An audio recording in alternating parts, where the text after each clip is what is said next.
Hello and welcome to Sleepsmyth, your peaceful place to unwind, dream, and drift gently into sleep.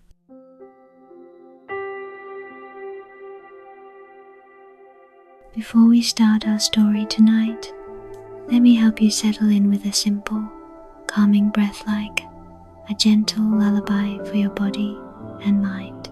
So, find a cozy spot, maybe snuggle under your blanket, and softly close your eyes.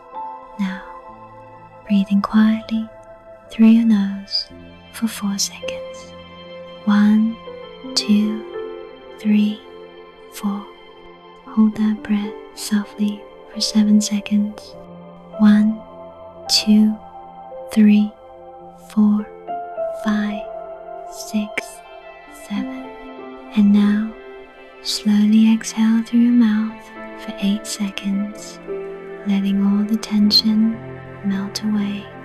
1, 2, 3, 4, 5, 6, 7, 8. Let's do that again. Nice and easy. Breathe in. 1, 2, 3, 4.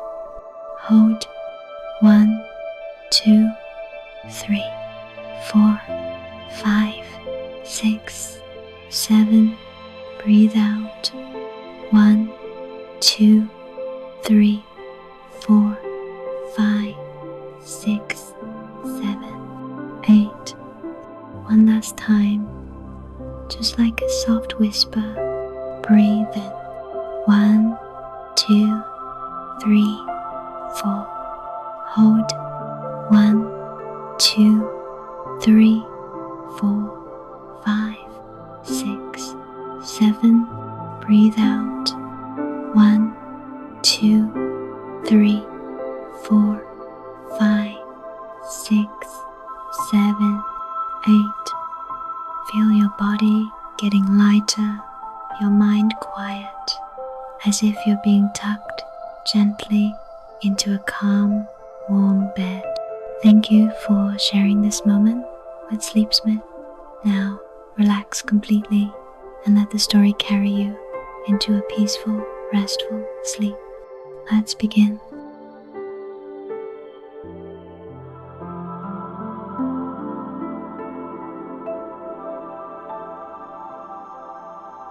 The curtains rise and the orchestra swells.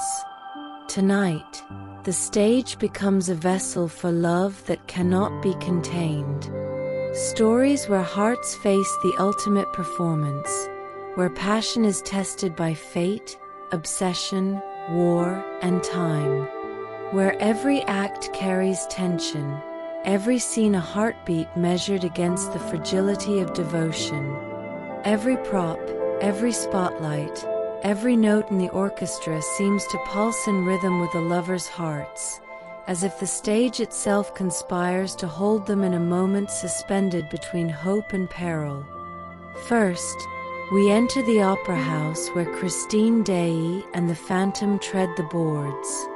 A haunting melody lingers in the air as obsession brushes against adoration, a love both destructive and unforgettable. Beneath masks and chandeliers, behind velvet curtains, their story crescendos in moments of longing and revelation. Then, the spotlight shifts to Romeo and Juliet, young lovers in Verona. Each balcony, each hurried passage through the streets, every clandestine meeting is choreographed by destiny itself. Their dialogue dances with passion and urgency, every line a step toward an ending both tragic and indelible. Finally, we journey across snow-swept plains to the epic stage of Dr. Zhivago and Lara Guishar. In the midst of revolution, exile, and frozen landscapes, their love threads through letters, fleeting encounters, and quiet defiance. Each scene is a tableau of longing, a choreography of hearts striving to remain entwined when the world insists they be apart. These are not just stories, but performances in which every gesture, glance, and note carries weight. Where love is both rehearsal and reality, where the boards echo with devotion, and every heartbeat counts as the final act draws near. 3 stages, 3 stories. 3 romances that find their apex not in beginning or middle, but in the final act, where every glance, every gesture, every whispered line carries the weight of a lifetime. Tonight, let the orchestra of memory and passion play. Let the velvet curtains sway. And let these tales of love, tested and triumphant, linger in your mind long after the final bow.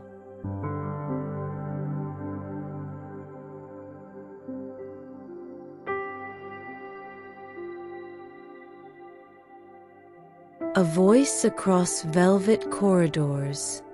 A Lovelore of Daaé and the Phantom. A narration drawn from The Phantom of the Opera, 1986 musical. A tale of beauty meeting loneliness in its most vulnerable form, where grace was found not in holding on, but in letting go.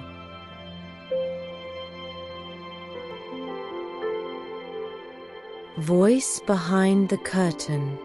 In the vast shadowed corridors of the Paris Opera House, Daaé wandered between the flickering gaslights, her footsteps echoing softly across polished marble.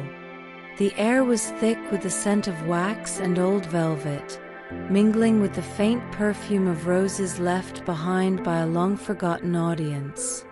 It was here, amidst the quiet hum of backstage machinery and the distant clatter of rehearsal, that Christine first heard the voice.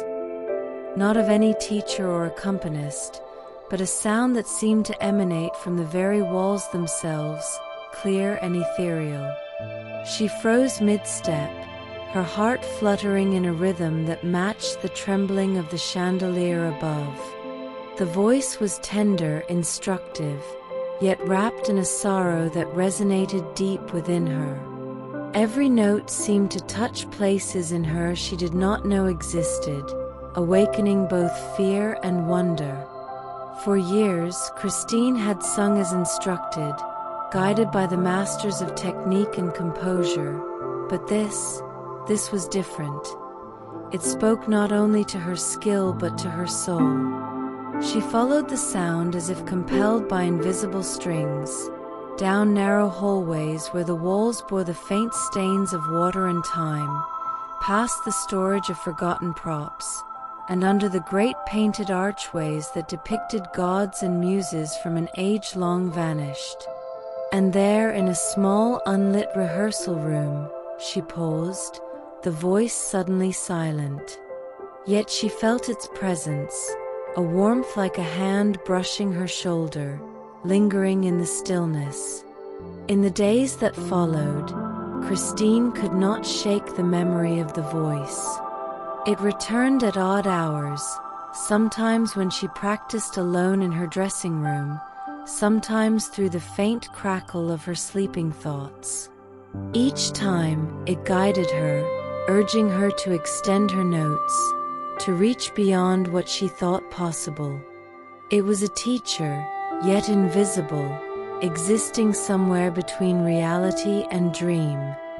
Her friends at the opera whispered of ghosts in the house, of spirits that lingered to haunt or inspire, and Christine could not deny the tremor of fear in her own chest. Yet the fear was entwined with exhilaration. The voice called to her in moments when she felt most small, most uncertain, lifting her to heights she had never imagined. It offered not applause nor accolades, but something far more intoxicating, recognition of her potential, of her worth, of her heart. As weeks passed, Christine found herself speaking to the voice, though no one was there to answer. She would sing to it in empty rooms, her notes trembling in the corners of the house, and though the phantom never revealed himself, she felt the guidance in every modulation, every delicate trill. Each session became a dance of trust, curiosity, and the faintest brush of fear, like walking along the edge of a cliff with wind lifting your skirts. It was here, in these hushed, gilded passages, that Christine's journey began, not under the spotlight, nor on the stage, but in the quiet of unseen hands shaping her destiny. The voice behind the curtain had claimed her, weaving a tapestry of longing and devotion that would bind her to the phantom in ways she could neither predict nor resist. And though she did not yet know his face, she felt him in every note, in every pause, in every shiver of her chest. A presence that would haunt her steps, her dreams, and eventually her heart.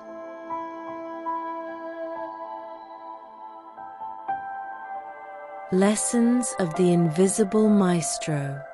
Christine awoke one evening to a soft knock at her door, the velvet curtains of her small room trembling in the faint candlelight.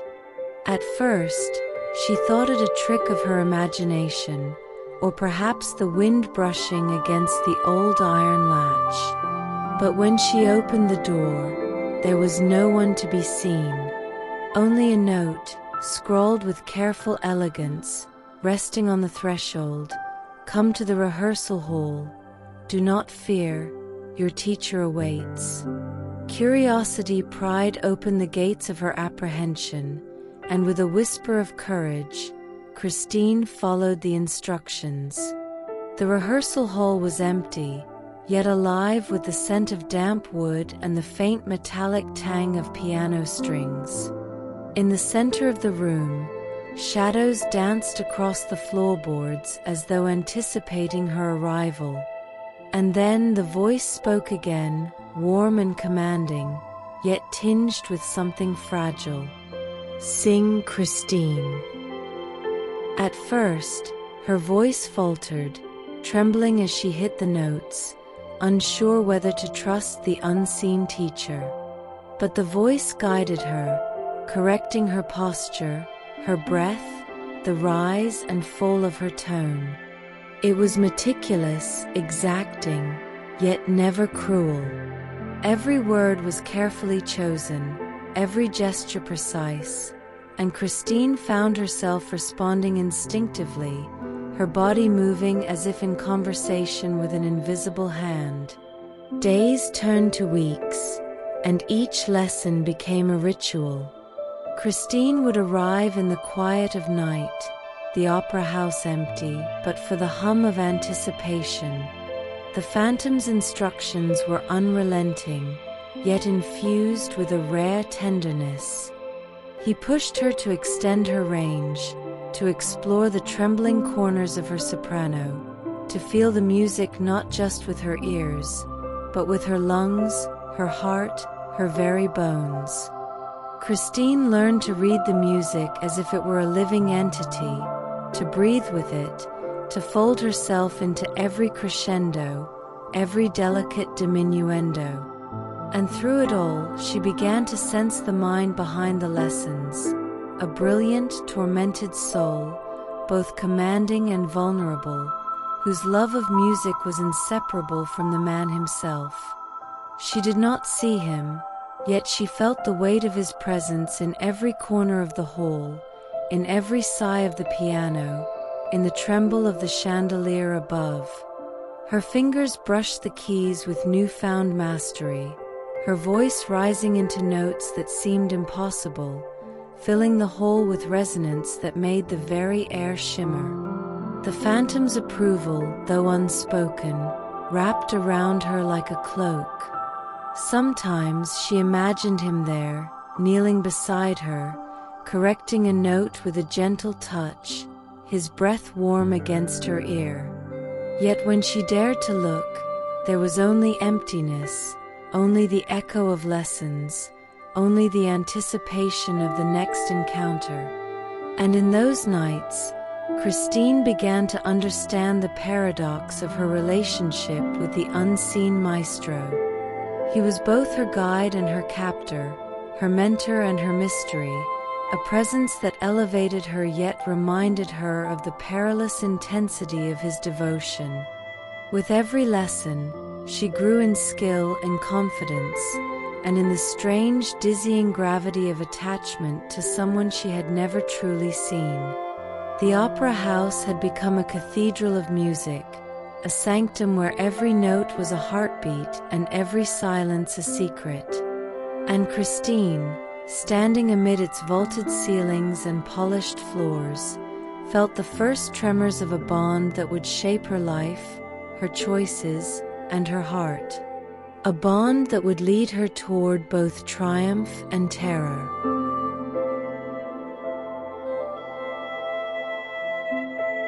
Gilded Cage. The opera house buzzed with a restless energy that day, a tension threaded between velvet seats, gilded balconies, and the glittering chandeliers above. Christine Daaé, dressed in the pale blue of her debut costume, stepped onto the stage with hands that trembled slightly beneath the soft silk of her gloves.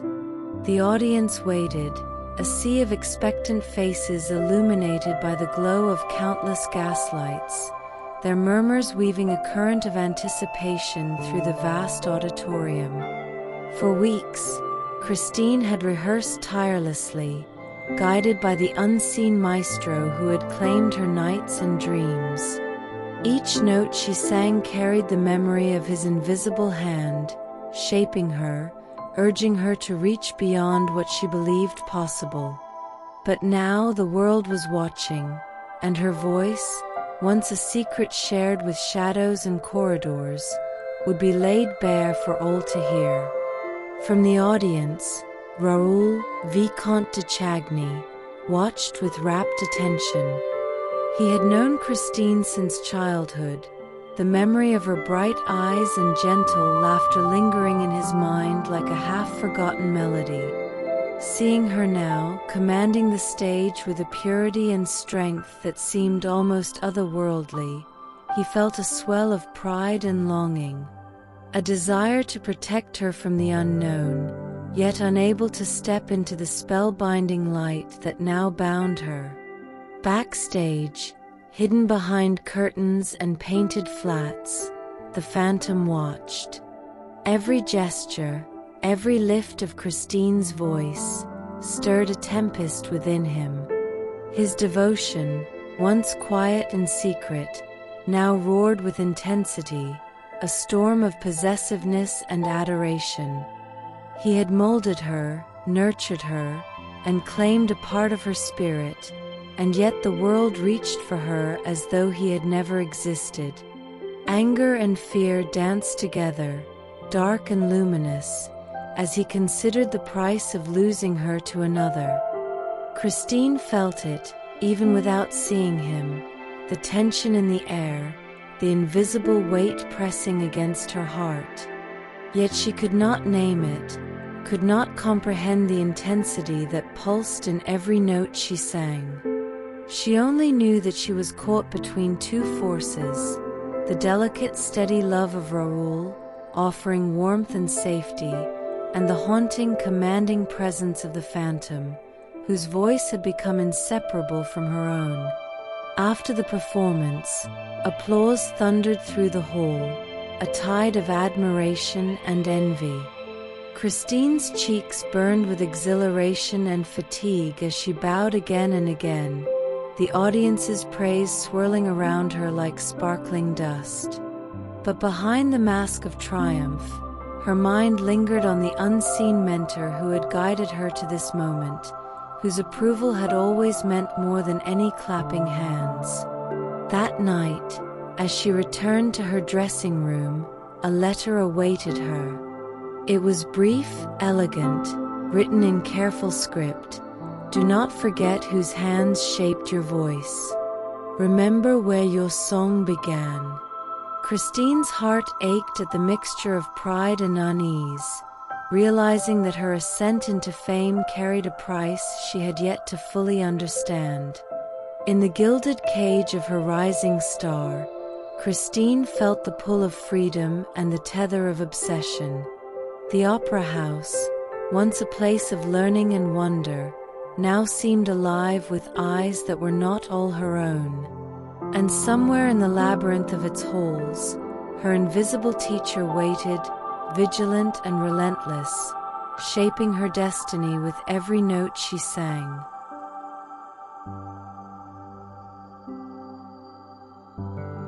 Ballroom of Promises. The evening air carried a crisp sweetness as Christine stepped into the ornate ballroom, her fingers lightly brushing the hem of her gown. Gaslight chandeliers reflected off polished parquet floors, sending soft ribbons of warmth across the room, and the murmurs of Parisian society wove a gentle hum that seemed to embrace her. Raoul waited near the center, his eyes searching for hers with a mixture of relief and longing. It had been months since the debut that had captivated the opera house, months since Christine had felt the invisible guidance of her unseen teacher in every note. Yet here, in the glow of opulence and the scent of fresh flowers, another world unfolded, one of ordinary human warmth, of touch and presence, of shared laughter that carried a softness unknown beneath the vaulted ceilings of the stage. Raoul extended his hand with a gentle smile, a silent promise in the simple gesture. Christine placed her delicate hand in his, feeling the steadiness of his grip, the warmth of his intent. As the orchestra began to play, their steps fell into harmony, a dance of hearts learning the contours of one another's rhythm. The music carried them forward, each movement a conversation, each turn a declaration. For the first time in months, Christine felt the pull of a life beyond the shadows and corridors of the opera house. Raoul's presence was a balm to the tension that clung to her shoulders, a reassurance that love could be gentle, sustaining, and alive in the light rather than the darkness. He spoke softly as they moved, his words brushing against her mind like the caress of a spring breeze. And yet, even in this haven of warmth, a tremor lingered. Christine's mind drifted to the phantom, to the voice that had first awakened her talent, to the lessons delivered in unseen spaces. She felt a pang of guilt and fear intertwined with longing, two worlds vying for her heart, one radiant and tender, the other fervent and consuming. The ballroom, magnificent as it was, became a quiet stage of contemplation, where desire, loyalty, and destiny danced invisibly alongside her steps. Raoul's laughter lifted her spirits, and in those moments, Christine allowed herself to be wholly present. The music swelled around them, a gentle crescendo carrying them across the floor, weaving a tapestry of intimacy that needed no words. She glimpsed in him the promise of safety, a love grounded in reality, yet she could not forget the haunting pull of the one who had shaped her voice, who had whispered to her in the night. As the dance ended and the orchestra softened into the hush of intermission, Raoul held her close, eyes meeting hers with unwavering clarity. "Christine," he whispered, "you are more than the voice they admire. You are mine to cherish, mine to protect." The words were tender, yet firm, a contrast to the silent demands of the phantom, and Christine's heart swayed between gratitude and unease. That night, as she walked along the quiet streets of Paris with Raoul, the lamps casting golden halos over cobblestones, Christine realized that love could exist in many forms, each as compelling as the other, each demanding a choice she was not yet ready to make. Between the promise of human devotion and the intensity of unseen obsession, her path was uncertain. Yet, for a fleeting moment, she allowed herself to imagine a future bathed in warmth, laughter, and the soft music of another kind of love.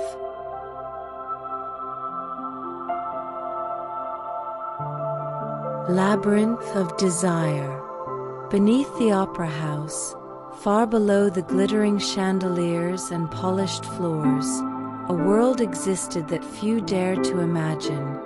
Stone corridors wound like veins through the earth, damp with the scent of water and old stone, lined with forgotten props, broken instruments, and murals painted in the dim glow of flickering lamps.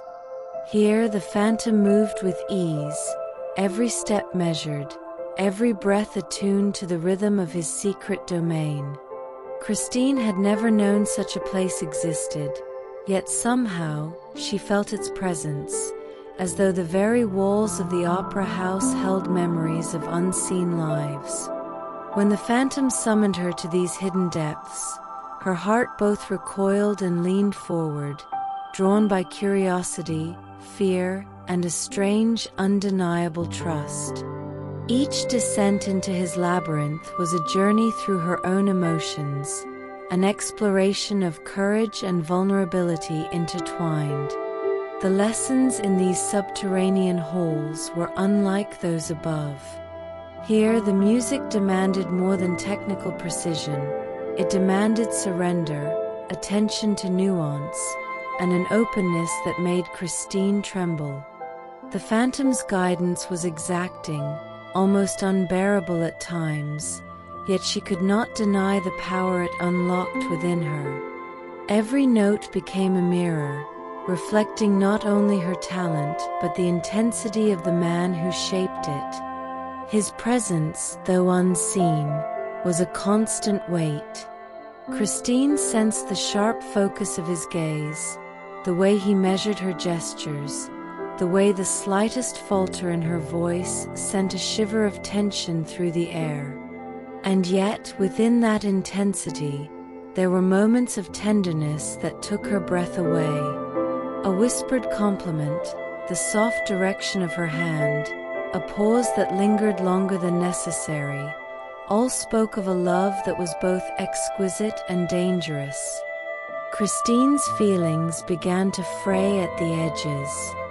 She was grateful for his instruction, for the unlocking of her abilities, yet she felt a growing unease at the force that seemed to tether her to him. She thought of Raoul, of the gentle steadiness he offered, of the warmth in his eyes, and wondered how she could exist between two worlds, one of light and reassurance, the other of obsession and shadowed brilliance. The labyrinth itself seemed alive, echoing with the music of her fear and fascination. Stone arches framed her movements, damp air pressing against her skin, and in the quiet pauses, she imagined the phantom watching from some unseen corner. Her mind conjured faces, gestures, emotions, each impossible to define, yet impossible to escape. She felt herself being tested, measured not only for skill but for devotion, for the willingness to step fully into the unknown. With each lesson, the boundaries between fear and attraction blurred. Christine's pulse quickened at the sound of his voice, her breath caught in anticipation, and yet her mind clung desperately to reason. She could not name the line she crossed with every note, could not say where admiration ended and submission began. Only that the music, the corridors, the darkness, and the light of her own heart had woven a tapestry she could neither resist nor untangle. As she emerged from the labyrinth after each encounter, the opera house above seemed fragile, delicate, and distant. The warmth of the stage, the applause of audiences, the presence of Raoul, all were reminders of a life that existed outside the obsession that gripped her nights. And yet, Christine knew that the pull of the phantom's labyrinth would call to her again, that desire and fear were not enemies but companions in a journey she had only begun to understand.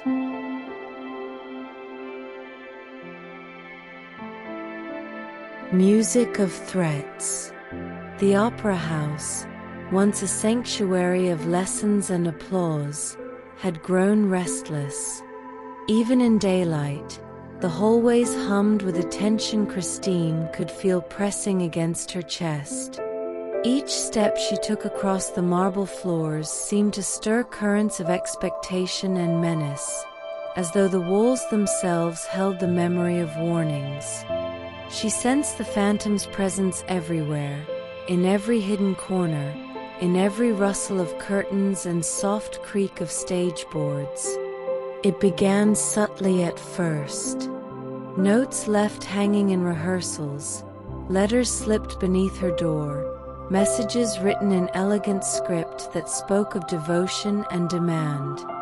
Yet the tone was unmistakable, an insistence that Christine's loyalty, her heart, and her voice belonged solely to him. Each word carried a weight that made her pulse quicken, a thrill of fear threading through admiration. Raoul noticed the change immediately, his gentle hand resting against hers, his eyes searching for signs of distress. Christine could not explain the creeping dread, the sensation that someone invisible was shaping her life in ways both miraculous and terrifying. And yet, part of her ached for the very presence that threatened her. The phantom's music had become inseparable from her own, his obsession entwined with the very air she breathed. One evening, the opera house fell silent in a way that made her skin prickle. The orchestra had ended its rehearsal, and the hall was empty, save for her and the echo of footsteps she could not identify.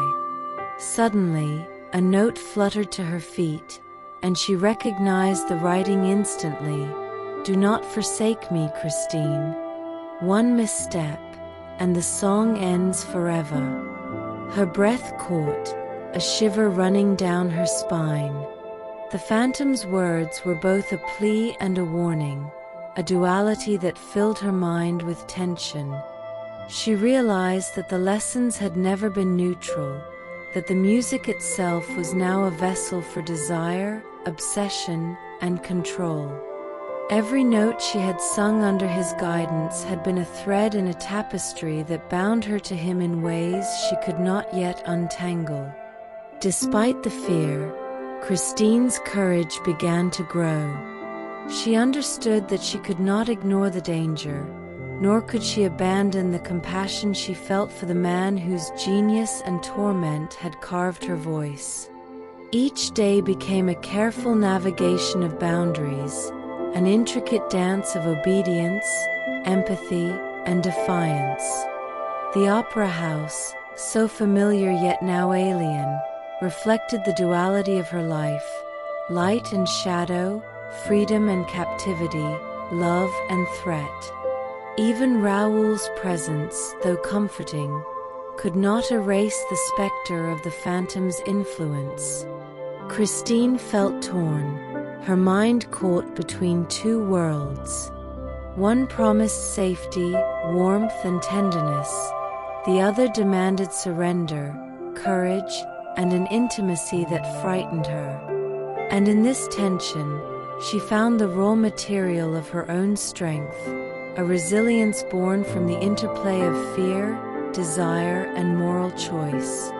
The night deepened, and Christine stood alone on the stage, her gown brushing the polished boards, eyes lifted to the chandeliers above. The silence was heavy, but she did not flinch. Somewhere below, in hidden corridors and vaulted chambers, the phantom's presence lingered, listening, waiting. Christine knew the challenges had only begun, that the music of threats was merely the prelude to a confrontation that would demand her heart, her voice, and her courage.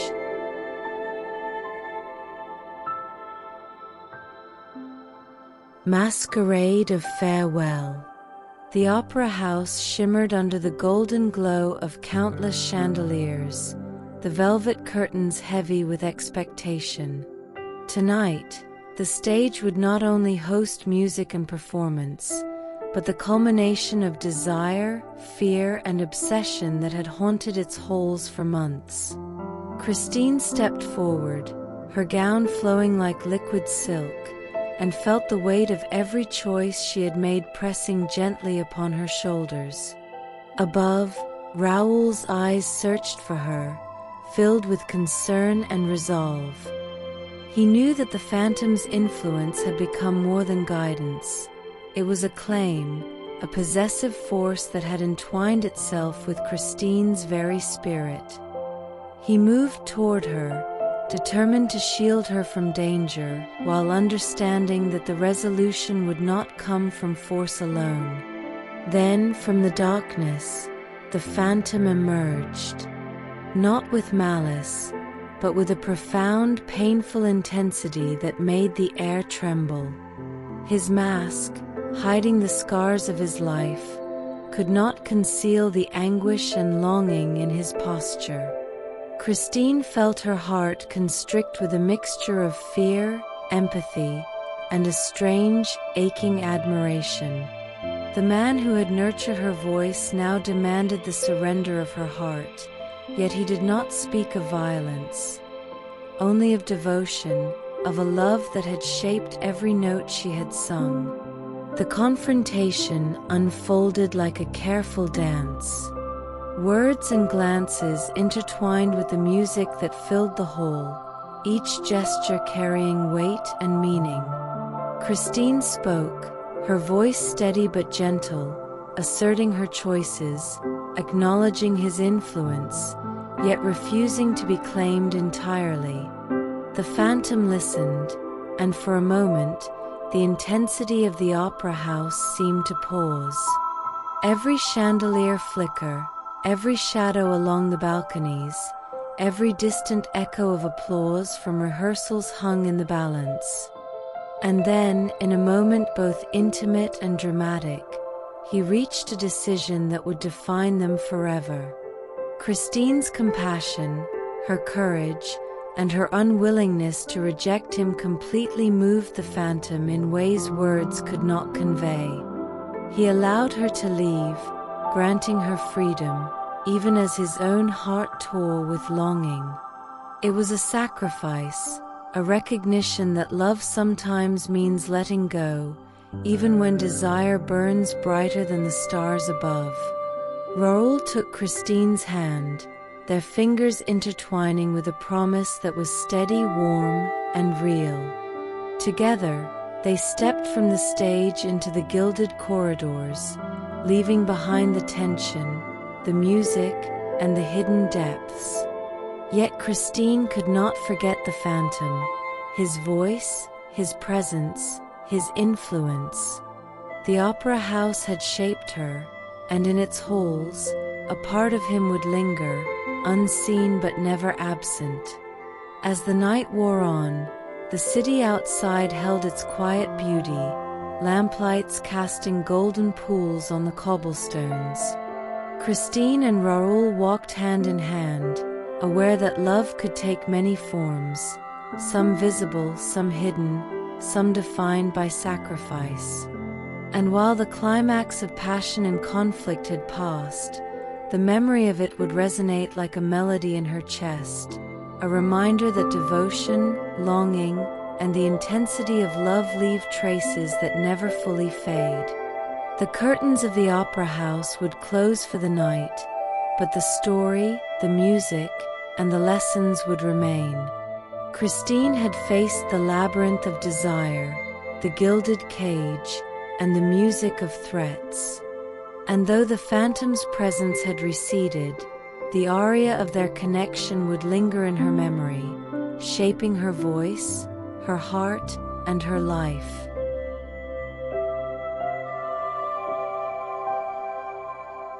The lingering aria. Months had passed since the events that had reshaped Christine's life, yet the opera house remained alive with memory. Each chandelier still shimmered, each velvet curtain hung heavy and fragrant, and the polished floors gleamed under the glow of afternoon sunlight. Christine wandered through its familiar corridors, her footsteps lighter than before, yet carrying the weight of recollection. The applause, the rehearsals, the whispered guidance of the unseen maestro, all of it lingered in her mind like a melody that refused to fade. She could recall the nights of lessons, the tremor of fear and exhilaration as she sang under his invisible gaze, the moments of wonder that had expanded her voice and her soul. And though she had stepped away from the labyrinth, the music remained, a bridge between past and present. Christine thought of Raoul, of the gentle constancy he offered, the warmth of his hand, and the security of love grounded in reality. And yet, she could not deny the presence of the phantom in her memory, the ache of what had been, the intensity that had shaped her. His devotion had been possessive, overwhelming, and at times frightening, but it had also revealed the depth of her own courage, the potential of her voice, and the boundaries of her heart. Walking along the grand staircase, Christine paused, the soft sunlight filtering through stained glass, painting fragments of color on the marble. She imagined him in the shadows of the opera house, listening, waiting, perhaps smiling at the growth he had inspired. The mask that had concealed so much of his face had not hidden his passion, his genius, or the sincerity of his love. And in that realization, Christine found not fear, but understanding. Time had not erased the lessons or the intensity of those nights. The phantom's influence remained, a quiet echo beneath her accomplishments and triumphs. Yet Christine had learned to hold it without fear, to honor it without surrender.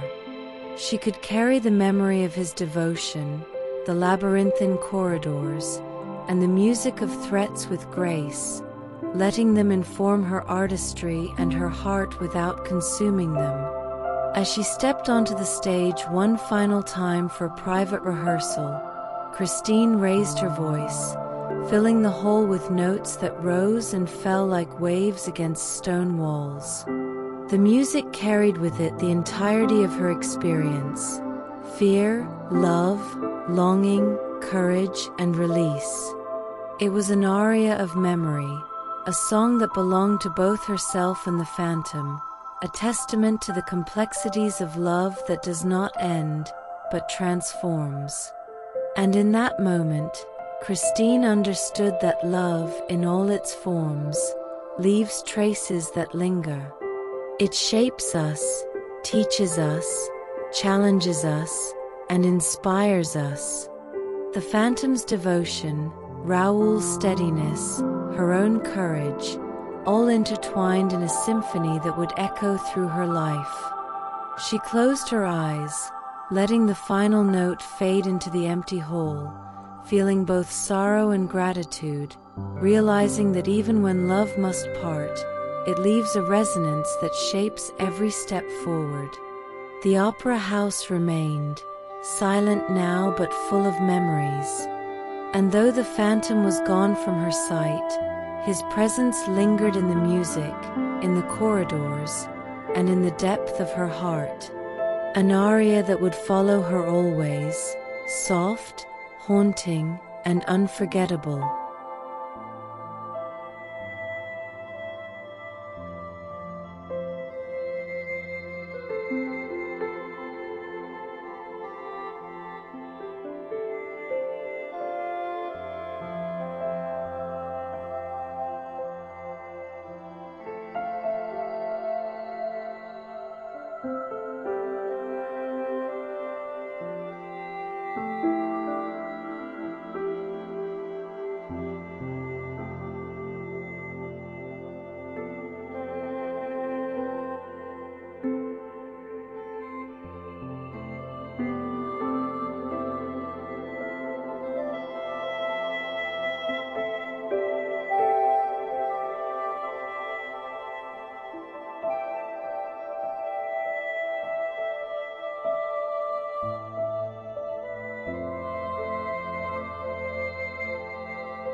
Fate Between Balcony and Dagger. A Lovelore of Romeo Montague and Juliet Capulet. A narration drawn from Romeo and Juliet, 1590s tragedy. An epic tale of love fleeting as moonlight across Verona's rooftops, where every whisper, every glance, and every heartbeat carries the weight of fate.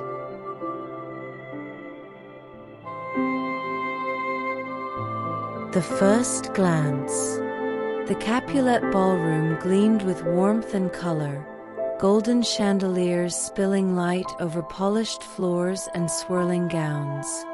Music rippled through the air like liquid silk, violin strings entwining with the laughter of guests, each note carrying the pulse of the city's celebration. Masks hid faces, yet eyes shone with curiosity and mischief, flickering like candlelight across painted walls. Romeo Montague moved through the crowd with a restless energy, heart pounding, as if he were carried on the music itself. His mind had wandered for weeks, caught in thoughts of love's frustration and longing, and now the lure of the Capulet ball promised an escape, a fleeting thrill among strangers whose identities were half hidden. Yet nothing could prepare him for the moment his gaze fell upon her. Juliet Capulet stood across the room, a figure of quiet radiance amidst the swirl of color and movement. Her dress shimmered like pale moonlight, delicate folds flowing with every step, while her eyes, bright and curious, seemed to pierce through the sea of faces. In that instant, a spark leapt between them, invisible yet undeniable, connecting hearts across the distance of a crowded room. Every gesture, every breath became amplified in Romeo's perception. He watched as Juliet tilted her head in thought, her hand brushing against a neighbor's sleeve, and felt a pull he had never known before. It was fascination, awe, and a strange, trembling recognition, as though he had glimpsed a piece of himself reflected in her presence. Juliet, too, felt it, an unexplainable tug at her heart, a sudden awareness of a soul she had not known existed. She noticed the young man with the dark hair and earnest eyes moving among the dancers, a light of longing in his expression that mirrored her own. And when their eyes finally met, even across the distance of the crowded hall, the world seemed to pause for a single suspended heartbeat. They drew closer, guided by instinct and the subtle rhythm of the orchestra. Words were unnecessary at first, replaced by the language of movement, the tilt of a head, the way hands nearly touched as they circled the dance floor. The thrill of the forbidden heightened every sensation, the knowledge that their families were sworn enemies, the danger of discovery, the sharp sweetness of risk. In that first encounter, Romeo and Juliet did not speak of love, yet it flowed between them, a quiet current of recognition and yearning. Every glance was a sentence, every brush of the hand a declaration. Time seemed both fleeting and endless, measured only by the cadence of music, the sway of dancers, and the quickened beating of hearts that had found one another in a world that would not allow it.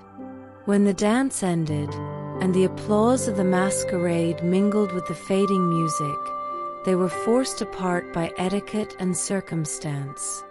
Yet the memory of that first glance lingered like a soft flame, illuminating their thoughts and guiding their next steps.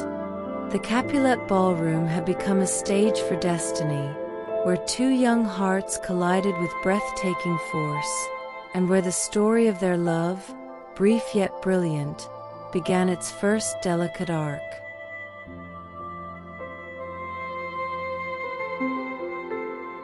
Moonlit vows.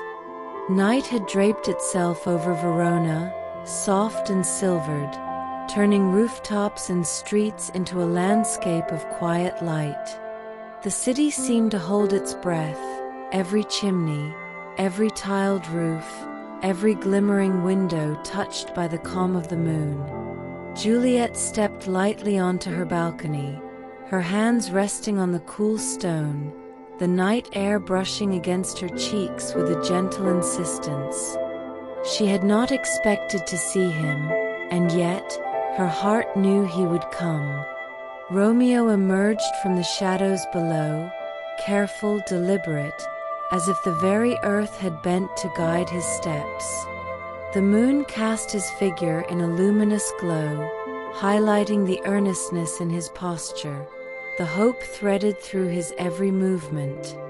As he raised his gaze to her, their eyes met and spoke volumes, words unnecessary in the quiet intimacy that stretched across the distance between them. Juliet's voice trembled as she finally spoke, the sound mingling with the rustle of leaves and the distant flow of the river. "My heart," she began, "it seems to belong to you already, though we have only met." Romeo's own breath caught, each word landing like a note in a melody too exquisite to name. He responded softly, carefully, "And mine is yours. Though the world would seek to tear us apart, I would follow you through any danger, across every street, over every wall if it meant being near you." Their voices floated together, mingling with the silvered air, carrying both a promise and the fragile tension of secrecy. For hours, they spoke in turns, their confessions unfolding like petals in the night. They promised loyalty, devotion, and courage, understanding the peril of such words in a city where families were sworn enemies. Every glance, every movement, was an act of daring. Every heartbeat marked a risk they willingly took. The moonlight fell across Juliet's face, illuminating a mixture of wonder and resolve. Romeo traced the curve of the balcony with his gaze, imagining the warmth of her hand in his, though propriety and caution forbade such contact. And yet, the closeness they felt was not physical, but profoundly intimate, as if the distance itself intensified the depth of connection. They spoke of dreams, of hopes, of fleeting moments stretched into infinity by the intensity of young love. Laughter interwove with the soft pauses of anticipation, questions mingled with gentle exclamations of admiration. Each promise was a seed planted carefully, nurtured by the certainty that despite danger, they would meet again. As dawn approached, casting the first faint light over the rooftops, they parted reluctantly, lingering in the memory of each word, each glance, each unspoken vow. Romeo disappeared into the night, and Juliet retreated from the balcony, carrying with her the glow of the encounter, the rhythm of his voice still resonating in her chest. The balcony had become more than stone and mortar. It was a bridge between two hearts, a place where love had leapt boldly into the night, and where the first true promises of devotion were made under the silver gaze of the moon. And in that delicate, fleeting hour, the story of Romeo and Juliet deepened, setting the stage for the choices and trials that awaited them.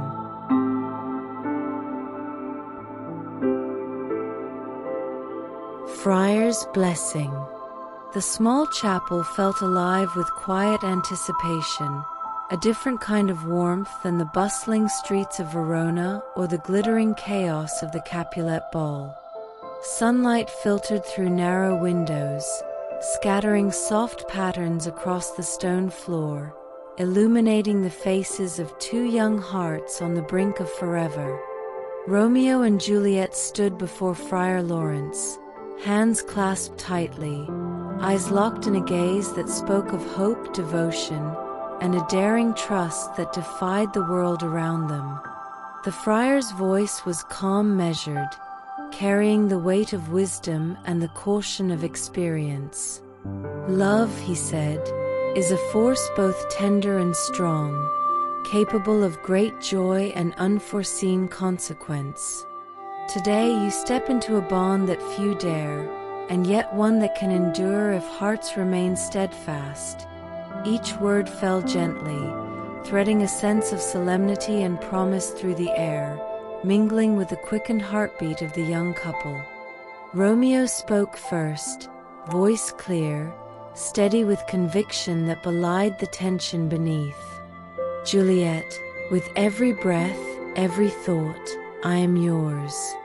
No feud, no fear, no force can sway the devotion I hold. Today, I pledge my life to yours in joy and in sorrow, as long as time allows."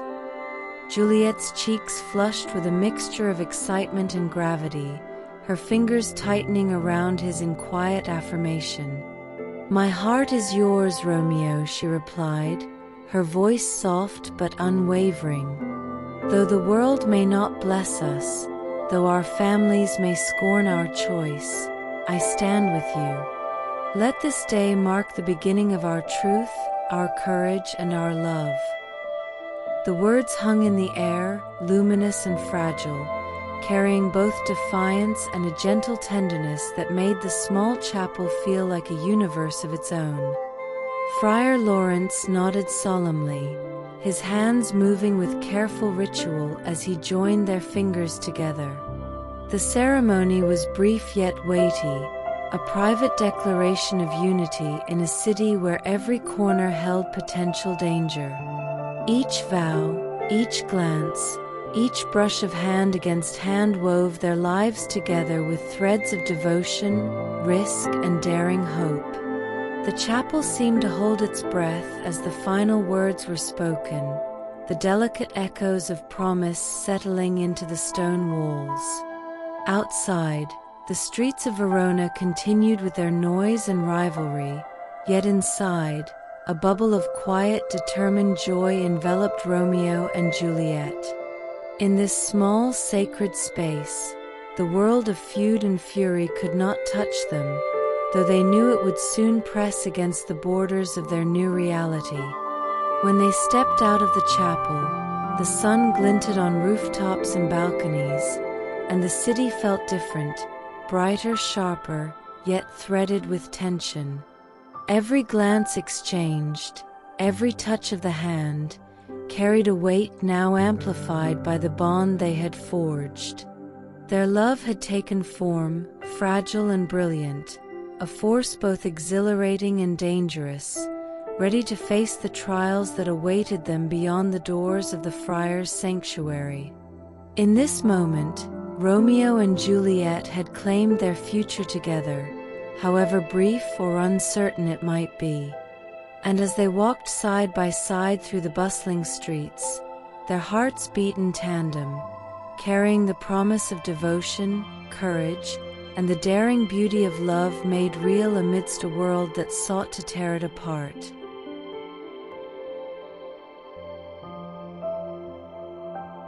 Rage in Verona.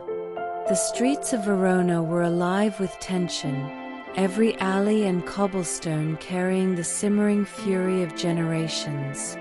The feud between the Montagues and Capulets had been a quiet drumbeat beneath the city's daily life, but that day it exploded into sudden, shocking violence. Tybalt's anger burned hotter than ever, his eyes blazing as he paced, each step punctuated by the weight of family pride and insult. Romeo, caught between his love and his loyalty, tried to navigate the streets with caution.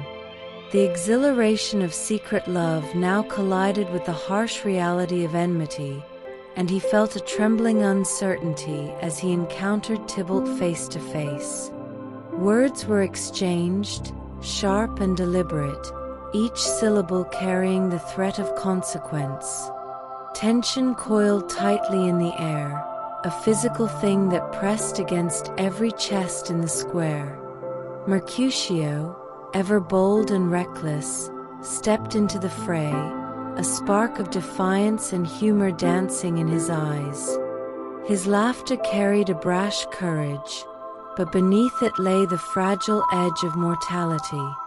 When Tybalt's sword flashed, a tragedy unfolded in a heartbeat, sudden and unrelenting. Mercutio fell, and the city seemed to shiver with the weight of what had happened.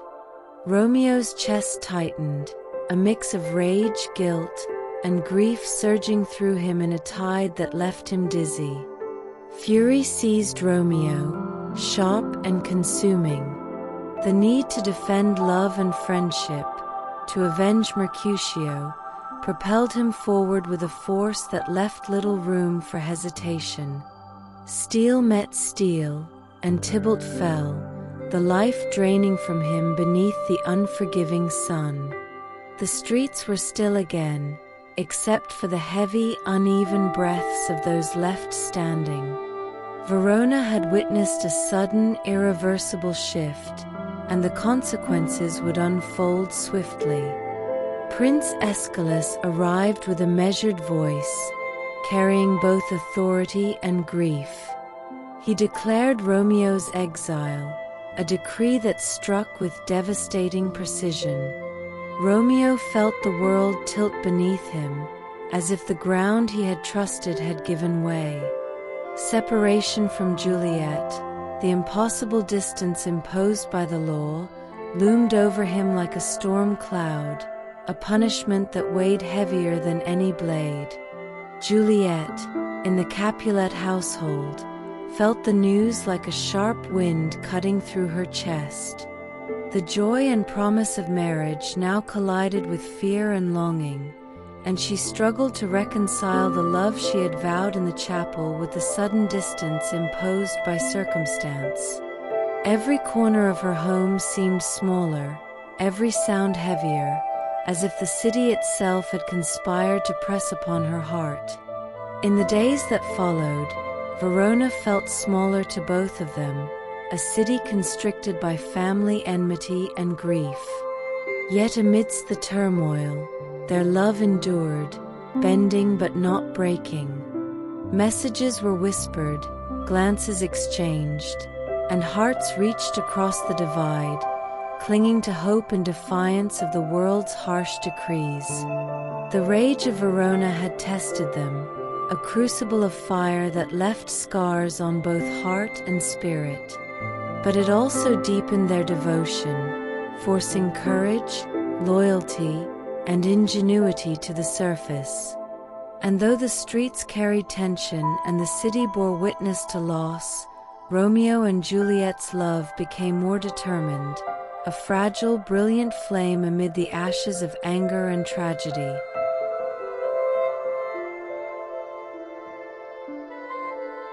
Longing across walls.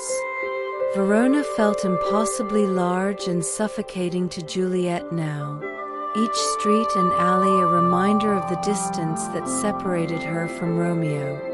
Her days passed in a blur of waiting, each hour stretched long by the ache of absence and the relentless pressure of family expectation. In her chamber, sunlight fell in golden slants across her floor, but the warmth could not reach the hollowed space in her chest. She moved through the house with careful precision, attending to her duties and her family's eyes, while her mind wandered ceaselessly to him. Every sound beyond her window made her heart leap, every footstep on the street below filled her with hope or dread. She imagined him moving through the city, navigating the same streets, thinking of her as she thought of him, hearts beating parallel yet painfully apart. Juliet's thoughts spun endlessly, replaying their secret meetings in the chapel, the balcony, every stolen moment. She recalled the curve of his smile, the warmth in his eyes, the steady, determined way he had pledged himself to her. And in the quiet moments, she felt both joy and terror, knowing that love had made them bold, yet powerless against the forces that sought to keep them apart. Letters, carefully delivered, became lifelines. Each message carried the weight of longing, the tremor of emotion pressed into ink and paper. Juliet treasured them, reading and rereading, memorizing every word, clinging to the rhythm of his handwriting as if it could bridge the impossibility of the streets and the watchful eyes of her family. Even in her solitude, Juliet's courage grew. She planned ways to see him, imagining brief encounters under moonlight, stolen moments in empty courtyards, the thrill of near discovery sparking a boldness she had not known before. Her love demanded both patience and ingenuity, and she embraced the tension, the pressure that shaped her into someone ready to take daring steps for the man she adored. At night, when the household slept, she pressed herself to the window, gazing at the rooftops bathed in silver light, tracing the paths that Romeo might travel. The wind carried distant noises, footfalls, laughter, doors closing, and her imagination wove them into visions of his approach, each heartbeat a drum of hope and longing. Her separation from him sharpened every feeling, every thought, and every dream. The distance that might have weakened another heart only intensified hers, making the memory of him vivid and urgent. Juliet's love became a force of both fragility and strength, bending under the weight of anxiety but refusing to break.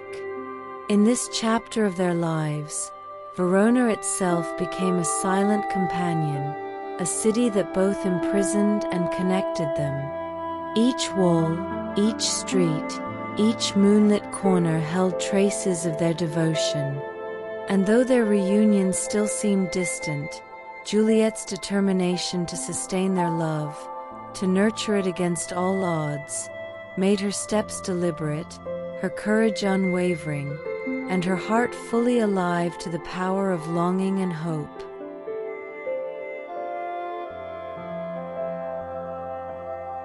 Potions Peril. The Capulet household carried a restless energy as Juliet prepared for the most daring step of her young life. Every gesture was precise, every movement deliberate, as she handled the vial Friar Lawrence had given her. The small glass held more than liquid. It contained hope, courage, and a fragile chance to defy the impossible. Her hands trembled slightly, though her mind remained focused, rehearsing every detail of the plan she had crafted. Juliet's thoughts returned to Romeo as she lifted the vial, imagining his face, his voice, the steady pulse of his devotion.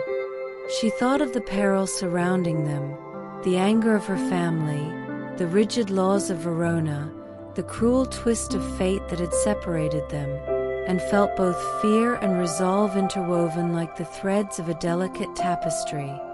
The potion promised a temporary escape from the impossible choices imposed upon her, a path to reunite with him even as danger loomed. Night settled over the city, casting rooftops and streets in a soft, muted glow. The household had gone to rest, and the flickering candlelight in her chamber seemed to illuminate the weight of her decision. Juliet pressed the vial to her lips, each heartbeat counting against the moment when she would surrender to the potion's deep sleep. Her pulse raced, yet beneath the fear was a quiet confidence, a certainty that love demanded courage, and that courage demanded risk. She imagined the reactions of those around her, nurses, family, servants, and the shock that would follow her apparent fall into death. But Juliet's mind remained fixed on Romeo, on the hope that he would arrive in time to rescue her from the brink, to embrace her in life once more. The tension was exquisite, a knife edge of hope and danger slicing through the night. Once the potion was consumed, Juliet lay in her bed, her breathing slowing, the room spinning gently around her. The city outside seemed distant, muffled, as if holding its breath in anticipation of what was to come.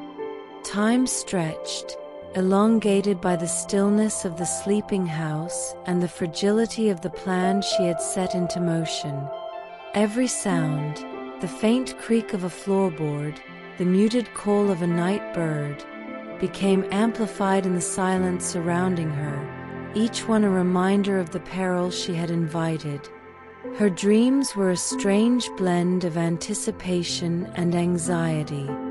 She imagined Romeo rushing through Verona, following the trail of messages, navigating the streets with urgency. She imagined the moment of reunion, the thrill of touch, the warmth of a hand held again. And yet, beneath every imagined joy was the sharp awareness of risk, the knowledge that a single misstep could undo everything, leaving them apart forever. When morning approached, pale and hesitant over the city, Juliet's body lay still, yet her heart's rhythm was imagined vividly in the mind of anyone who loved her. The plan balanced on a knife edge, poised between hope and despair, and the course of fate waited quietly to see which direction it would tilt. In that delicate, breathless moment, love and danger became inseparable companions, shaping the final acts of a story that would forever bind their hearts.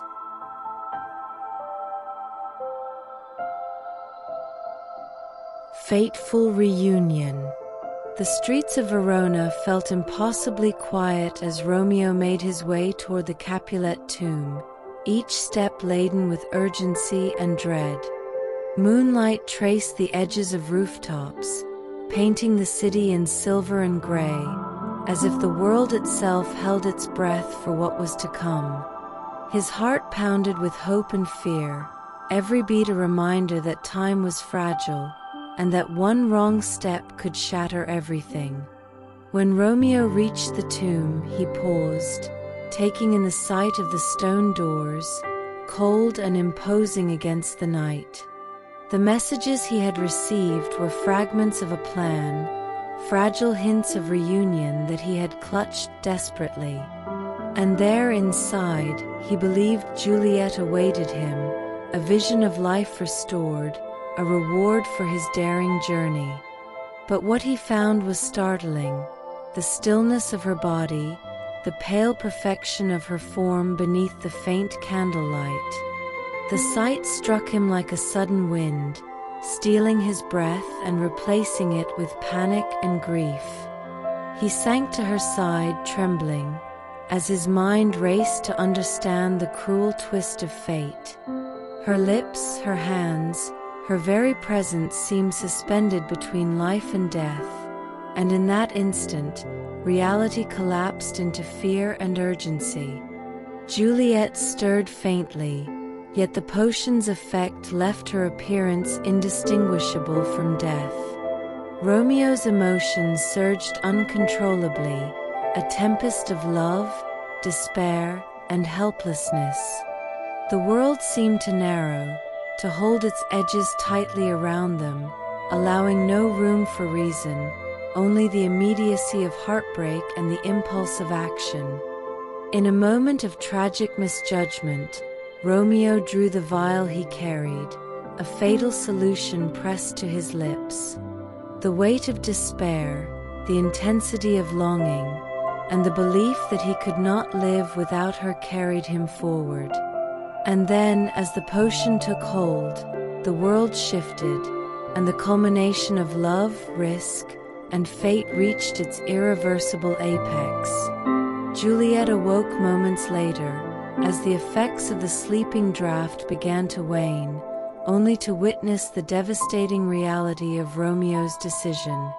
The pain and grief of their separation, magnified by miscommunication and the cruelty of timing, was unbearable.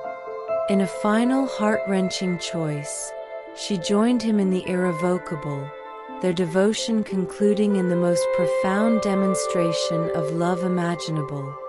The tomb, once a place of fear and secrecy, became a testament to the intensity of young hearts bound by passion and circumstance. Verona's night held the echo of a love too powerful for life, a story written in acts of courage, hope, and ultimate sacrifice. Even as the city slept, the memory of their devotion lingered, inscribed in the quiet architecture of stone and memory. And so, in that tragic reunion, the story of Romeo and Juliet reached its crescendo, a final act of love that could not bend to circumstance, a testament to the brilliance and fragility of hearts that dared to defy a divided world.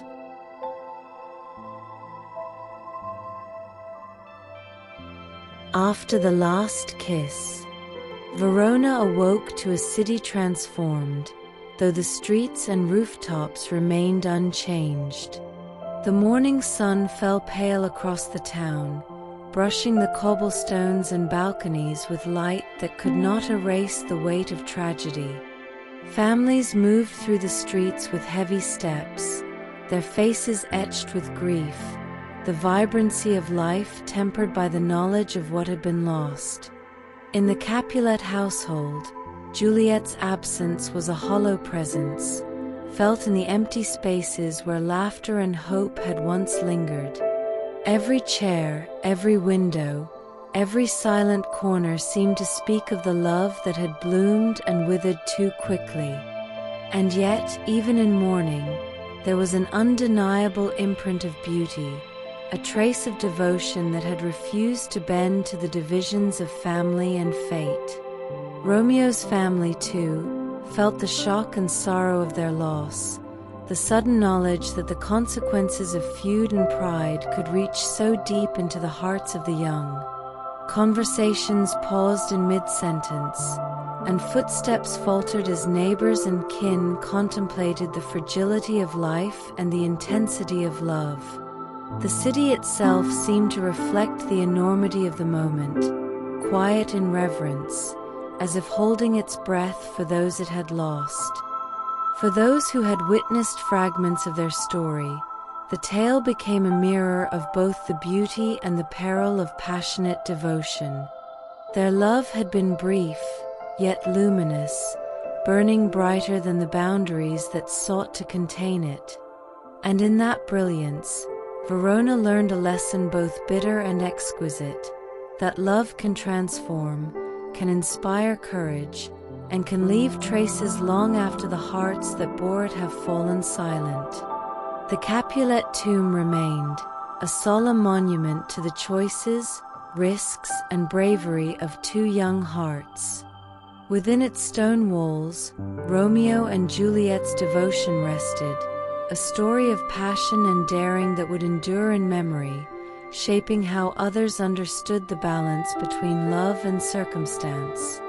Even the smallest gestures, folded hands, the touch of a cheek, the final kiss, resonated with significance, echoing through the city in ways unseen but deeply felt. In time, Verona would heal, but the memory of what had passed lingered, delicate yet indelible. The tale of Romeo and Juliet became more than a private sorrow.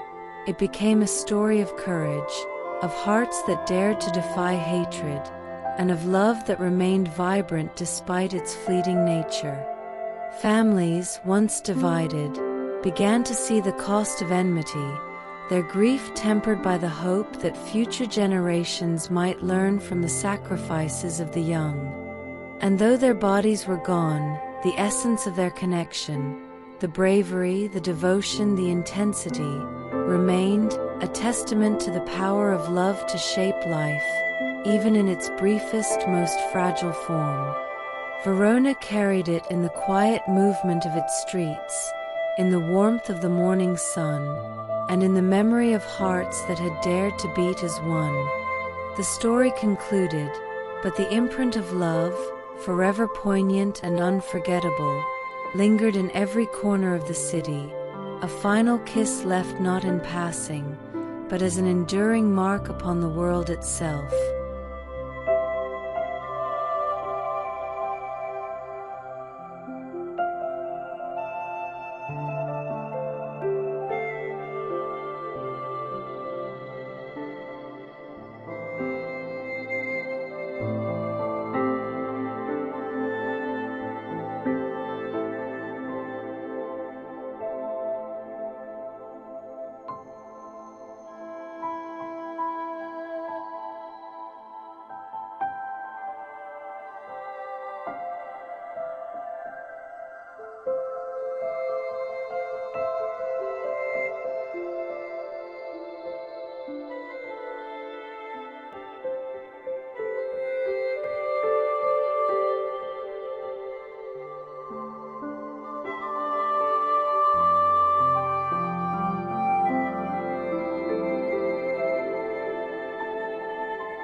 Hearts Amid Siberian Winters, a Lovelore of Yurii Zhivago and Lara Guishar. A narration drawn from Dr. Zhivago, 2006 musical. A story of hearts caught between revolution and desire, where every stolen moment glimmers like sunlight on ice, fragile yet unforgettable.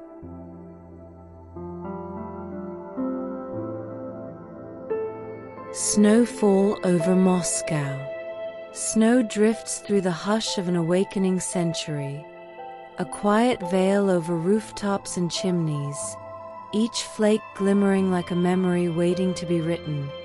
In that frozen hush, a boy named Yurii Zhivago stands among mourners, his young face pale with loss.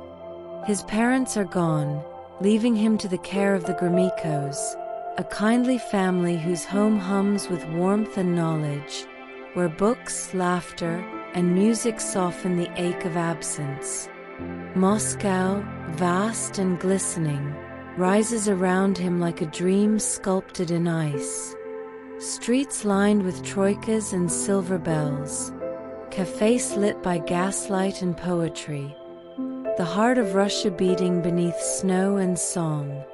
Yurii grows within that rhythm, becoming both physician and poet, one who heals with words as much as with hands. In his journals, he writes of life's fragile beauty, of moments that melt like frost beneath a sunrise. Among the Gromykos, there is Tanya, graceful, gentle, his childhood companion and in time his beloved. Their affection unfolds with quiet certainty, like the steady fall of snow that never rushes to the ground. They marry, not in grandeur, but in peace, two souls seeking warmth against the coming cold. In their home, laughter flickers beside lamplight, and for a brief season, Moscow feels eternal. Yet beyond their window, the empire trembles. The city hums with unrest, and the air thickens with the scent of change. Across the same snow-covered streets, another life moves toward Yurii's, that of Lara Guishar, a young woman bound in secrets. Her mother's illness has forced her under the patronage of Viktor Komarovsky, a man of influence and appetite. His charm conceals cruelty, his affection possession. Lara endures him in silence, her heart bruised but unbroken, her gaze fixed on freedom she cannot yet grasp. Their worlds remain apart, the doctor of light and the girl bound in shadows of luxury and shame. Yet both walk beneath the same endless snow. Both breathe the same chilled wind that carries the scent of revolt and fate. As the bells of Moscow toll the turning of the century, the world teeters on the edge of transformation. Yurii pens verses about hope in uncertain times. Lara dreams of escape from the silken trap she's caught within. Neither knows how close their stories have already come, nor how the storm that gathers will bring them together beneath a sky too wide for peace. Snow continues to fall, steady and eternal, covering every sin, every promise, every heartbeat of a city about to wake.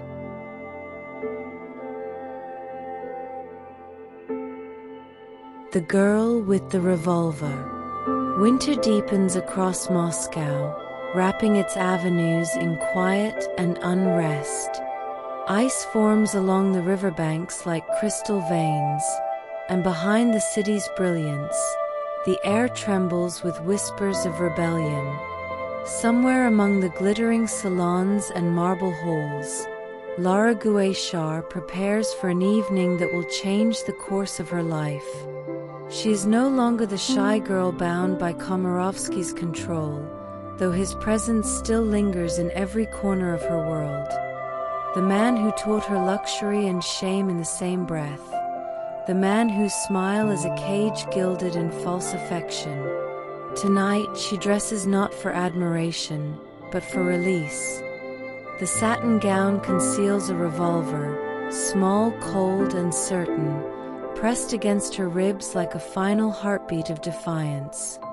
At the grand Christmas ball, chandeliers blaze like frozen constellations. Waltzes glide through the air, elegant and empty. The city's elite whirl in silk and laughter, unaware that the world beyond their walls is cracking open. Lara stands at the edge of it all, trembling, her resolve trembling too, her breath shallow beneath the lace at her throat. Komarovsky watches her, the faintest smile curving his lips. He always sees too much, always too close. When she moves toward him, time itself seems to slow. Snow falls outside the tall windows, thick and soft. The music swells, her hand rises, and in one instant, everything collapses into sound and smoke. The shot rings out, sharp, clean, merciless, cutting through the violins like the truth cutting through illusion. Gasps ripple through the ballroom as Komarovsky falls, wounded but alive. Lara's hand shakes, her eyes wide with something that is not regret, but liberation. And somewhere nearby, unknown to her, Dr. Yurii Zhivago stands among the shocked crowd, summoned to tend the fallen man. His steady hands, his calm voice, his physician's composure, they meet the chaos head-on. For a fleeting moment, his gaze passes over Lara as she is led away, pale beneath the golden lights. He does not yet know her name, only that her face will follow him long after the music fades. Outside, revolution's murmur grows louder. Men gather in frozen streets, banners unfurl beneath the heavy snow. The empire's heart is cracking, and its fragments glitter like glass upon the ground. Yurii returns home that night to Tanya, carrying the weight of what he has seen, a glimpse of passion that defied propriety, a spark against the growing darkness. In another part of the city, Lara sits alone, her future uncertain but her spirit unbound. She has changed the shape of her destiny, and with it, the path of another soul who does not yet know how entwined his life will become with hers. Above them, snow drifts through the lamplight, silent, endless, unjudging, falling over guilt and grace alike.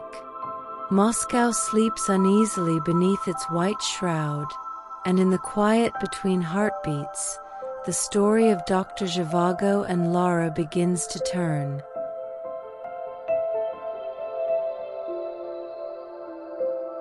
Love among the ruins. The Great War arrives like a winter with no spring. Russia, vast and wounded, groans beneath banners of red and gold, beneath skies torn open by thunder and fire. Villages vanish into smoke.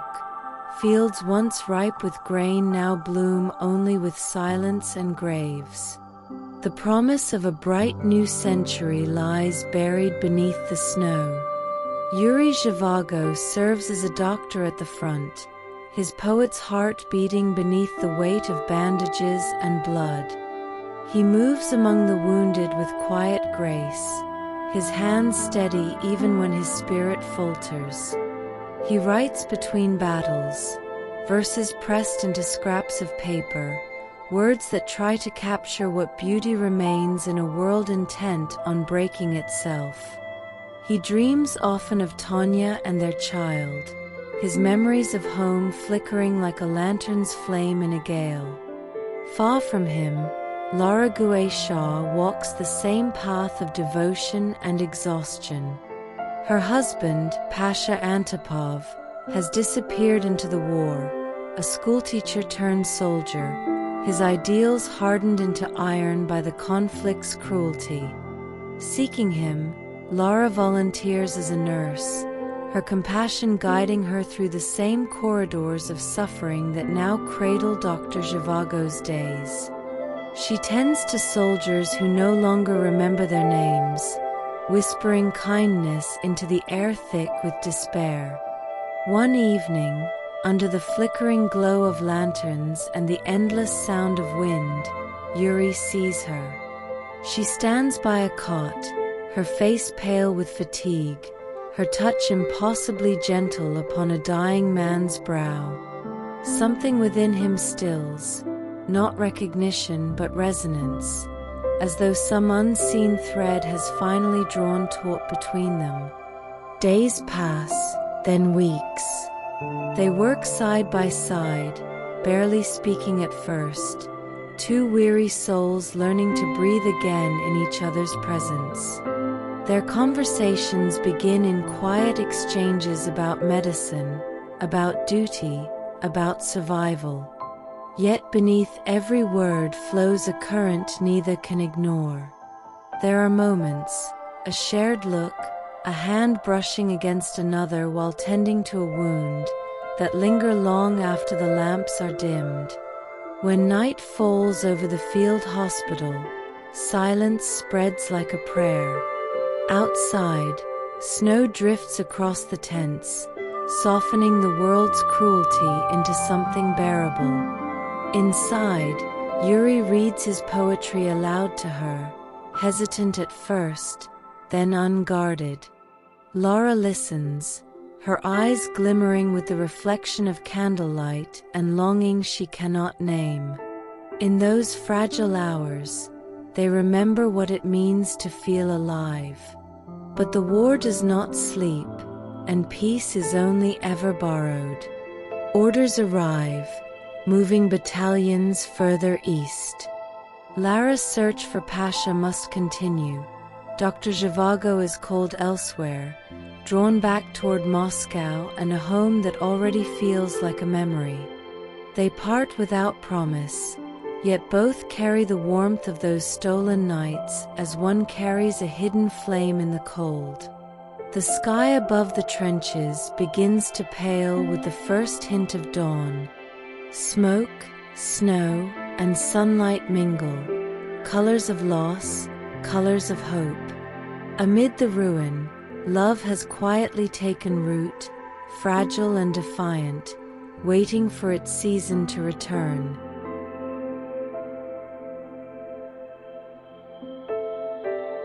Varakino's distant lights. Years slip past like snowflakes vanishing on skin. The war recedes, leaving only ruins and weary survivors scattered across a wounded land. Yurii Zhivago, now thin from hunger and travel, returns to a Moscow unrecognizable. The grandeur of the old world has dissolved into queues for bread and whispers of fear. Red banners hang where golden icons once gleamed, and neighbors speak in murmurs, afraid of their own shadows. With Tanya and their son, Sasha, Yurii decides to leave the city that once held his youth. They board a train bound eastward, seeking quiet far from the revolutions of men. The journey feels endless, a slow passage through snowbound forests, abandoned villages, frozen rivers reflecting the pale light of a sun too distant to warm them. The train car rattles like an old heartbeat, carrying both hope and exhaustion in its worn wooden walls. At last, they reach the Urals. There, surrounded by frost-tipped trees and mountains that shimmer like glass, lies Varakino, an old Gromyko estate left empty by the tide of war. The house stands silent, half buried in snow, its windows veiled in frost, its rooms filled with the ghosts of laughter long gone. Yet when Tanya lights the hearth and Yurii opens his worn journal, warmth returns, fragile, flickering, but real. In a nearby village, time itself seems to pause. And it is there, as if conjured from a half-remembered dream, that Lara reappears. Older, gentler, her strength tempered by years of searching and loss. Pasha, her husband, is gone, transformed into the feared Commander Strelnikov, consumed by his ideals, leaving only the echo of who he once was. Lara has come seeking peace, unaware that fate has led her once again to Dr. Zhivago's doorstep. Their reunion unfolds in the hush of a snowstorm.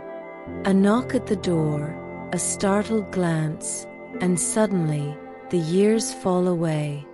They speak softly, their words tentative at first, polite, careful, yet beneath each phrase stirs something both familiar and forbidden.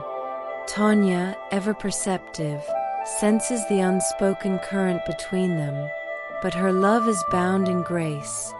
She says nothing, trusting in time, in faith, in what she cannot change. Days at Varakino move like slow music. Yurii and Lara meet in quiet places, at the frozen river, in the orchard glazed with ice, within the library where candlelight paints their faces gold. They talk of the world's madness, of lost years, of poetry and the ache of memory. Their laughter, when it comes, sounds almost like prayer. Outside, the revolution rages still. Soldiers march, trains vanish into white horizons, names disappear into the dark. Yet within those walls, time bends. For a moment, it feels as if the world has forgiven them, as if love might exist without consequence. But love, like spring in Siberia, is always fleeting. And even as they breathe in the rare stillness of that winter, they know, somewhere beyond the trees, destiny is already stirring. The lights of Varakino shimmer through the falling snow, each window a promise, each shadow a warning. And inside, hearts beat quietly, trying to believe that peace can last.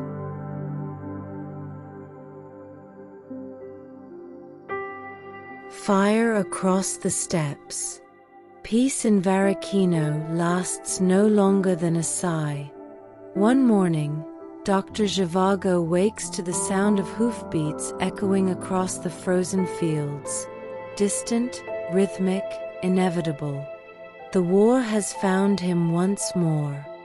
The Red Army sweeps through the Urals like a wildfire in winter, devouring villages, claiming doctors, forcing the living to serve the dying cause of revolution.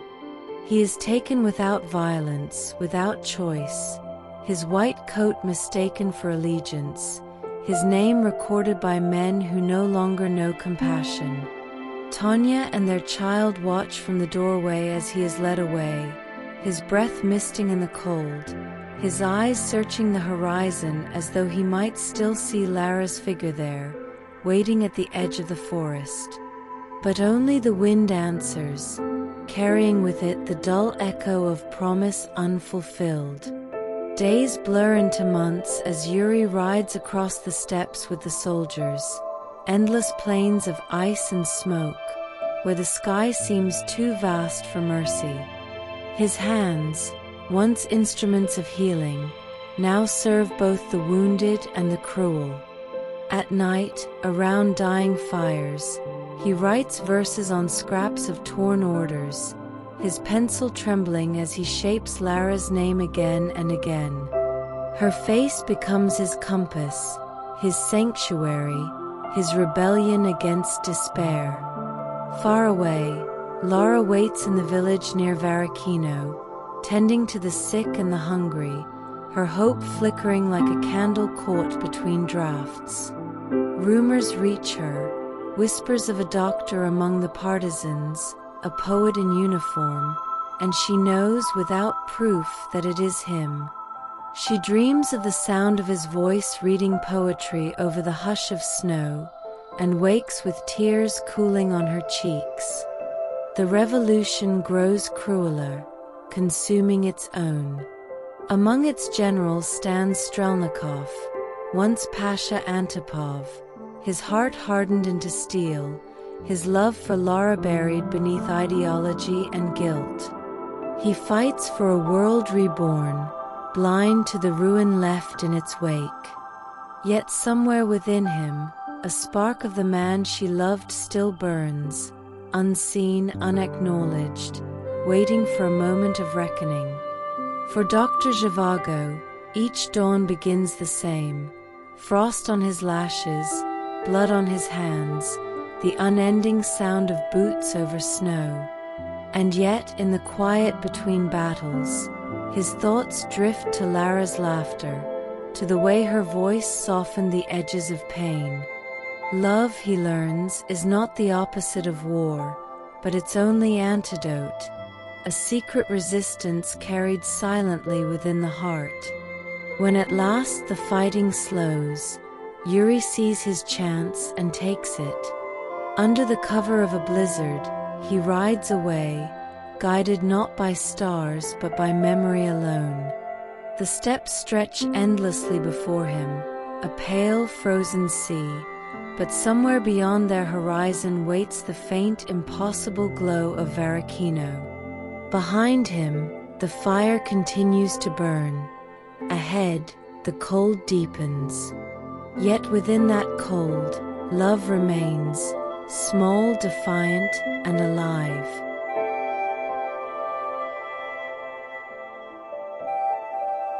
Return to Varakino.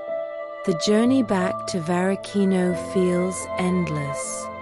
Yurii rides through forests heavy with snow, past villages abandoned to silence, following a memory rather than a road. Hunger gnaws at him, exhaustion blurs the edges of day and night, but the thought of Lara, her eyes, her voice, the calm she carried like light, keeps his heart from surrender. At last, the white expanse gives way to something familiar. The outline of the old estate rises from the haze, its chimneys broken, its windows rimmed in frost, yet beautiful still, as if waiting just for him. He approaches the door with trembling hands, unsure if she could truly be there or if the mind, starving for comfort, has conjured her from longing.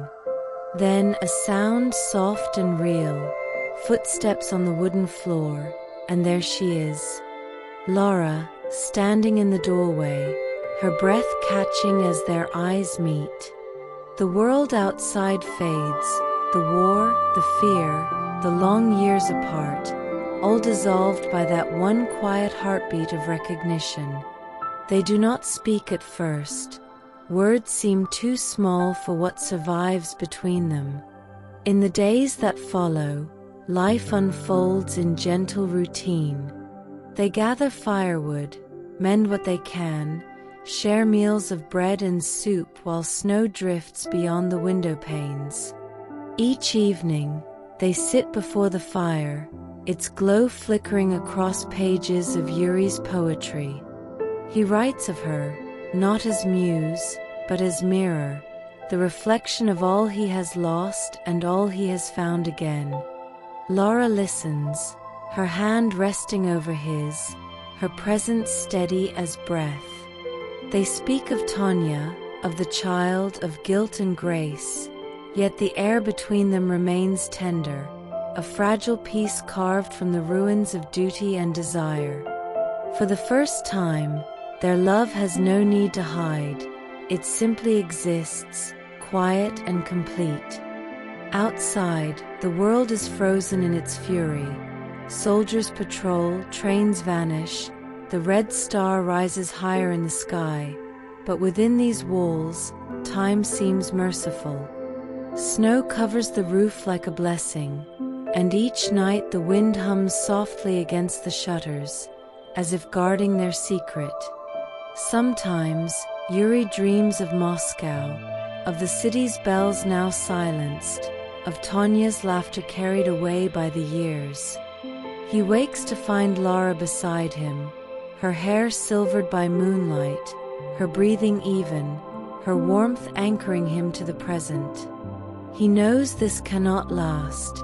Every hour together is a gift borrowed from fate itself. When spring finally touches the edge of the forest, they feel its arrival not in color, but in the sound, the faint trickle of melting ice, the sigh of wind through thawing branches.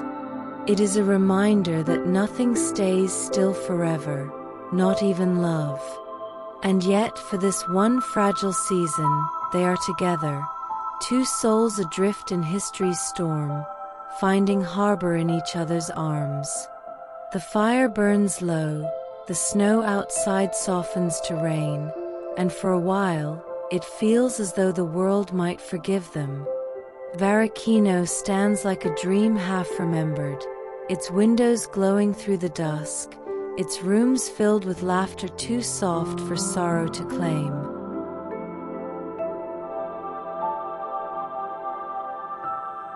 Farewell beneath frozen stars. The world finds them again. It always does. The thawed roads bring strangers, soldiers with weary faces, men who speak in quiet authority, searching for names written on paper and on hearts. Among them comes word of Strelnikov, the man once called Pasha, his campaigns collapsing beneath the weight of disillusion. His idealism has burned itself to ash, and now he wanders toward Varricino, the same place where his past still lives and breathes. Dr. Zhivago and Lara sense his approach before he arrives. The air itself feels heavier, as though time holds its breath. Then one evening, the silence breaks, a knock against the door, sharp and final. When Yurii opens it, a gaunt man stands before him, face hollowed by frost and memory. Lara gasps. The man she once loved, the husband she believed dead, stands before her transformed into something both broken and immense. Pasha Strelnikov steps inside, his eyes flicking between them. There are no accusations, no shouts, no violence. Only exhaustion, an understanding too deep for words.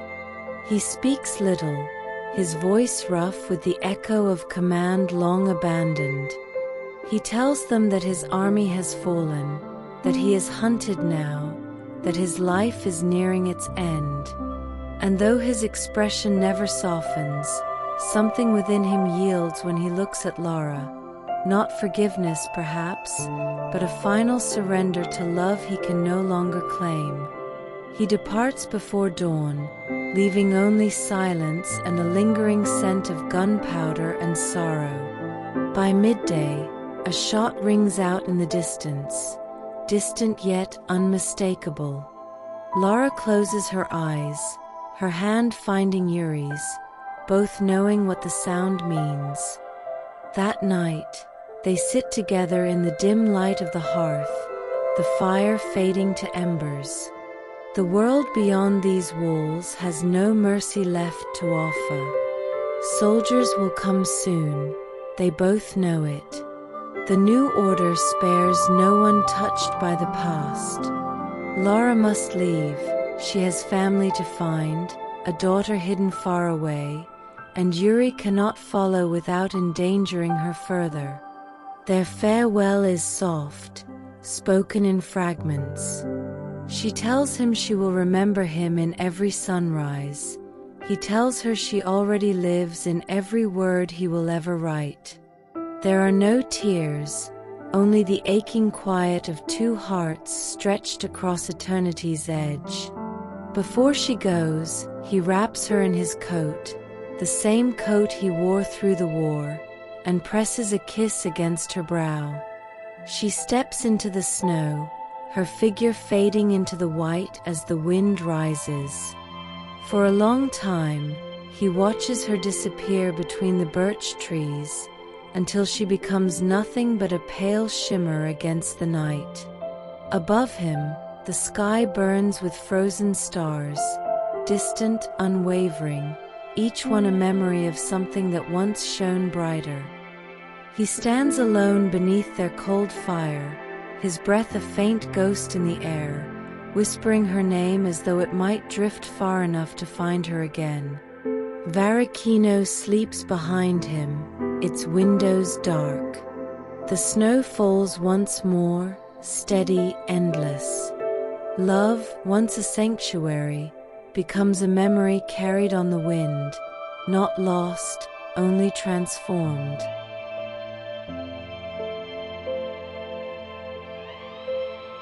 Poems for a Vanished Love. Years pass like snow drifting across forgotten rooftops. Moscow has changed again, its streets narrower, quieter, the grandeur of the past hidden beneath gray skies and brick. Yurii Zhivago walks among it all, thinner, older, a poet's hands trembling with memory. His child has grown, his home is modest, his heart heavy with what was lost and cannot be reclaimed. He carries his notebooks everywhere, worn and tattered, filled with verses no one reads, but that speak endlessly of her. Lara, her name inked into every line, every pause, every folded corner. She exists in his life as he once knew her, present even when absent, luminous even when invisible. One winter morning, the city itself seems to hold its breath. Yurii leaves his modest apartment to walk the snow-covered streets, a scarf wrapped tight, the wind pressing against his chest like a quiet admonition. He stops on a bridge overlooking the Moskva River, watching the ice break in slow, imperceptible motion, each fragment carrying a whisper of memory. And then, without warning, the world gives him no more. A sudden ache, a quiet collapse. He falls among the snow, a lifetime of longing and poetry pooling around him. Some days later, Lara returns to Moscow, driven by the same inexorable pull that had once guided her to Varricino. She finds him gone, the streets empty of his presence. She holds his poetry to her chest, trembling, reading his words aloud beneath the gray sky. Each verse carries him, his voice, his touch, the echo of eyes that once looked at her as if she were the only light in the world. In her small apartment, by candlelight, she traces the pages, memorizing every pause, every line. She understands, finally, that love does not end with absence, does not die with the body. It exists in memory, in words, in the heart's quiet insistence. In Yurii's verses, she finds him again, and again, and again. Outside, Moscow moves on. The river flows beneath bridges, snow falls on the roofs, and life continues, indifferent and unyielding. Yet within Lara, a fire burns, not the consuming passion of youth, but a gentle, steady warmth. Love, she knows, is not measured in years, in proximity, or in the turn of seasons. It is measured in the heartbeat of memory, in the endurance of what cannot be taken away. The city is quiet as night falls. Lanterns flicker in windows, footsteps crunch on frozen streets, and somewhere unseen, the wind carries the faint scent of poetry and snow. Lara reads one last verse, her lips brushing the page, her eyes closing, and for a moment, the world dissolves. She feels him, as he always was, as he always will be, alive in every word, every rhythm, every snowflake that drifts silently from heaven to earth. And in that silent, endless winter, love survives. Not as a fire that burns too brightly, but as a glimmering light beneath the frost, steadfast, unyielding, remembered.